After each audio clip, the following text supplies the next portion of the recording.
l'actu sur King FM. Mesdames, Messieurs, bonjour. Les brèves que nous démarrons avec le Sénégal qui exécute enfin finalement la commission rogatoire transmise par la justice française dans le cadre de l'affaire de corruption présumée à l'I2AF. Alors que Lamine Diack sera jugé à Paris début 2020, Libération révèle que Papa Massata Diack est convoqué devant le doyen des juges d'instruction du tribunal hors classe de Dakar le lundi 4 novembre prochain en vue d'une mise en examen. Son frère Khalil, cité également dans le volet turc de ce dossier, est convoqué le même jour mais en qualité de témoin. Le président de la République Macky Sall a limogé le directeur des Sénégalais de l'extérieur Sori Kaba suite à sa sortie dans l'émission Grand Jury de RFM. Il est remplacé par Amadou François Gueye. Macky Sall a pris cette décision par décret présidentiel. Pendant ce temps, Samba Ndiaye Seck, directeur de cabinet du secrétaire d'État chargé des droits de l'homme et de la bonne gouvernance, et Moustapha Ka, directeur des droits de l'homme, ont été relevés de leurs fonctions. Cela est fait suite à leur convocation par le garde des Sceaux, ministre de la Justice, Maître Malick Sall. L'ex-maire de Dakar, Khalifa Ababacar Sall, a fait son premier face-à-face avec la presse ce lundi. Dans sa déclaration, le président de Taxawu Dakar a réitéré son ancrage dans l'opposition avec fermeté. A rappelé que Khalifa Ababacar Sall a été condamné dans l'affaire de la caisse d'avance, puis sorti en prison par une grâce présidentielle. Souleymane Diatta, 36 ans, militaire en service au 22e bataillon, a été tué dans un accident de la circulation. Selon le quotidien LAS qui donne l'information, le drame a eu lieu hier à l'entrée de Pout. La victime, qui était à bord d'une moto avec son ami, a été percuté par un car de transport en commun. Il est mort sur le coup. Le défunt ne portait pas de casque. Le chauffeur est entre les mains de la gendarmerie. Sport, Ballon d'Or France Football 2019. Sadio Mané et Kalidou Koulibaly figurent dans la liste des 30 nominés. Pendant ce temps, la troisième journée de la Ligue des Champions démarre. Ce mardi, FC Bruges de Krépin Diatta va défier le Paris Saint-Germain d'Idrissa Gana Gueye à 19h. Et pour la musique du jour, nous vous proposons donc, nous excusons pour la musique et la version Wolof de ces brèves, c'est dans un instant.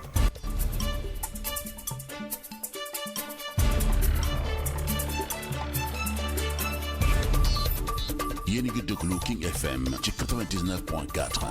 xibaar yi tënk lay doon, dañ koy tàmbalee kon ak réewum Sénégal mi mujjee nangu nag daal di ubbi ab commission rogatoire jëmale ko ci ni ko justice bu réewum France doon sàkko ci kon coowul guerre li nu tuddoon I2AF te Lamine Diack ñu wax ni dañ ko da ca daal di laale ba jamono ji sax mu ngi ci réewum France ni ki ndorteel atum 2020 bi nu dëgmal ci lañ ko war a àtte. Libération mi nu baaxee xibaar bi nag nee na doomam ji di Pape Massata Diack moom dina daal di wuy ji doyen des juges d'instruction bu tribunal hors classe bu Dakar altine ñeenti fan ci weeru novembre bi ñu dëgmal.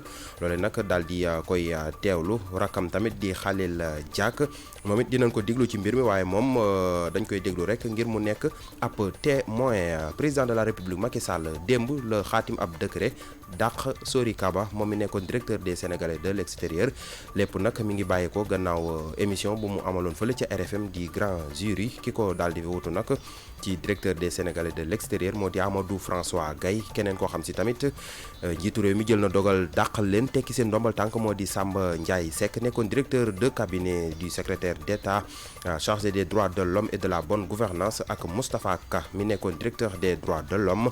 ñoom it dañ leen a dàq gannaaw bi leen ministre de la justice garde des Sceaux Maître Malick Sall dégloo. ki fi nekkoon maire Ndakaaru ci ay jamono di Khalifa Ababacar Sall moom démb mujjee na amal janloo ak taskatu xibaar yi, moo nekk sax bu njëkk gannaaw bi mu génnee ci kaso ak léegi. moom njiitul Taxawu Dakar daal dinay dëggal nag ba tey nii tey la gën a dëggal taxawaayam ci fari ci kujje gi.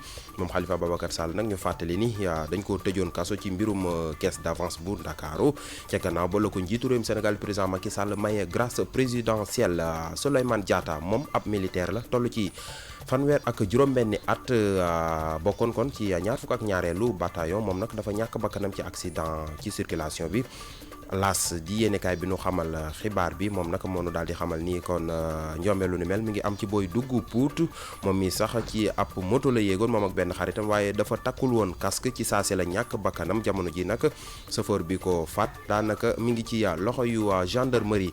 wàllum tàggat yaram jàppale ni Ballon d'Or France Football 2019 Sadio Mané ak Kalidou Koulibaly bokk nañ ci listu fanweeri nominé yi. boobu tamit fekk na tey jii la ñuy door ñetteelu bëccëgu Ligue des Champions FC Bruges bu Krépin Diatta ak ñoom Mbaye Diagne ak ñooñu tey ñoom nag dañuy daal di défier Paris Saint-Germain bu Idrissa Gana Gueye ak Neymar bu juróom-ñaari waxtu ci ngoon jotee. lii tënk la woon mbokk yi ci ay xibaar yeneen i xibaar 8h30 lay doon waaye léegi King Morning mooy wéy Al Ndiaye ak équipe am. Et nous retrouvons Serigne Saliou Seck à 8h30 pour l'essentiel de l'actualité. Merci Saliou, c'était l'essentiel de l'actualité sur King FM.